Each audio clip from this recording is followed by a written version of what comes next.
আমি আজও কালও ক্ষমতা পাবোই, এবং আমি আমার জায়গা আমি ফিরে পাবো, এবং তার সব ট্রাস্টের যা যা করে রেখেছে, তার পারিবারিক trust, Yunus foundation, Yunus trust, এরকম হাজার রকমের ট্রাস্ট করে করে টাকা রেখেছে, ওই সবগুলি বাতিল করে দিয়ে ওই গরিব মানুষকে সব দিয়ে দেওয়া হবে, গ্রামের মানুষকে সব আমরা দান করে দেব। এটাই হচ্ছে মানে আমার প্রতিজ্ঞা। আর আমি যেটা বলি, আমি সেটা আল্লাহ রাব্বুল আলামিন আমাকে সাহায্য করেন, এবং সেটা আমি করতে পারি, এটা আমার নিজের সেই আত্মবিশ্বাস আছে, এবং সেটা আমরা করব ইনশাল্লাহ। এটা বেঁচে যখন আছি তখন এটা আমি করবই।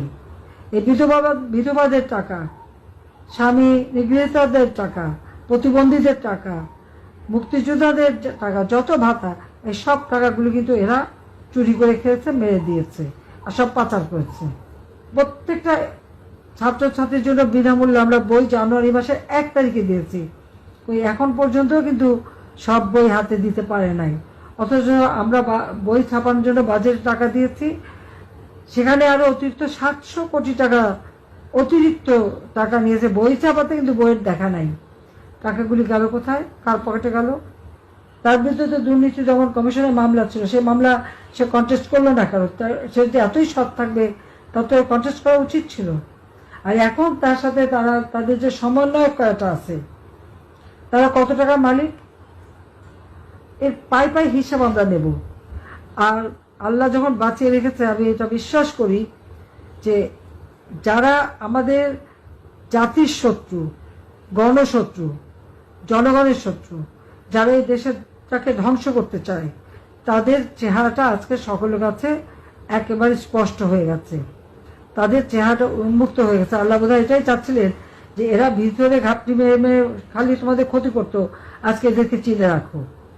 কাজে আল্লাহ সেটা চিনিয়ে দিলেন। গরিবরে খাবার দেবে না, মানুষকে ভাতে মারবে, কৃষককে মারবে, শ্রমিকরে কাজ কেড়ে নেবে, শ্রমিকরে মারবে, আর এদিকে নিজেরা মোটা টাকা বানিয়ে বসে আছে। কেউ 100 কোটি টাকা নিজে চিন্তাই করতে পারে না।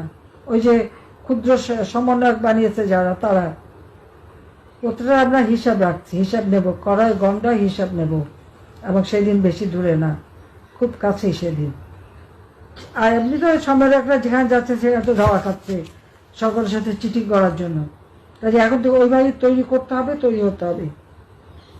যারা আমাদের নেতা কর্মীকে হাত দিয়েছে, একটা করে ছাড়বো না। আর মামলাটা কোনো সীমা পরিসীমা নাই। প্রথমে দিল খুনের মামলা, এখন হচ্ছে দুর্নীতির মামলা। ঠিক আছে, আগে দুর্নীতি প্রমাণ করুক, এবং ওই টাকার হিসাব পাই পাই করে আমি নেব। কয়দিন আর ক্ষমতা থাকবে? আজকে এদের বিরুদ্ধে সবাইকে মিলে প্রতিরোধ গড়ে তুলতে হবে, এবং যারা এদের সাথে আছে এখনো, এবং যারা ঘর বাড়ি দোকানপাট ব্যবসা বাণিজ্য পুড়িয়েছে, যারা মানুষকে হত্যা করেছে, আমার নেতাকর্মী হত্যা করেছে, এবং কৃষকের শ্রমিকের ক্ষতি করেছে, সাধারণ খেটে খাওয়া মানুষের ক্ষতি করেছে, এদের বিরুদ্ধে সবাই এখন থেকেই প্রতিরোধ গড়ে তুলতে হবে। এখনই সময়, কোনো কেউ কারো হুকুমের অপেক্ষা রাখবে না। যে যেখানে আছে, সে যারা কাজ করছে সে সেখানেই নেতা। কোন নেতা কি বলবে না বলে ওটা আশা থাকলে হবে না। যে যেখানে আছো সে সেখানেই নেতা।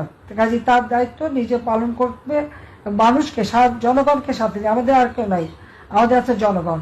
এই জনগণকে সাথে নিয়েই প্রতিটি জায়গায় ইচ্ছা মতো এদের শিক্ষা দিতে হবে। কাজে এটাই আমার নির্দেশ।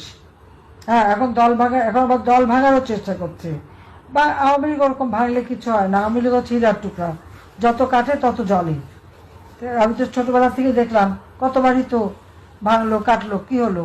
এমনকি প্রতিষ্ঠাতার সভাপতি মৌলানা ভাসানীও তো দল ভেঙে চলে গিয়েছিল, কিছু করতে পারেনি। আর এরপর তো দফায় দফায়, তো ওতে আমাদের কিছু আশা পেয়ে যাবে না। আওয়ামী লীগই তার নীতি আদর্শ নিয়ে থাকবে, এবং আওয়ামী লীগ ছাড়া বাংলাদেশের মানুষের ভাগ্য কেউ পরিবর্তন করবে না। আওয়ামী লীগ ছাড়া মানুষের সাথে কেউ থাকে না, এটা হলো বাস্তবতা। আজকে নিশ্চয়ই বাংলাদেশের মানুষ সেটা হায় হায় টের পাচ্ছে। আজকে সমস্ত আওয়ামী লীগের নেতাকর্মী, মুক্তিযুদ্ধের সপক্ষ শক্তি, 14 দলের নেতাকর্মী যে যেখানে আছে, সবাইকে নিয়ে এক হয়ে এখন থেকেই জনমত সৃষ্টি করা, মানুষের পাশে দাঁড়ানো এবং এগিয়ে যাওয়া। ইনশাআল্লাহ জনতার জয় হবে হবে। আর আমি আছি, আমি যেখানেই যাই আমার মনটা তো বাংলাদেশে পড়ে আছে।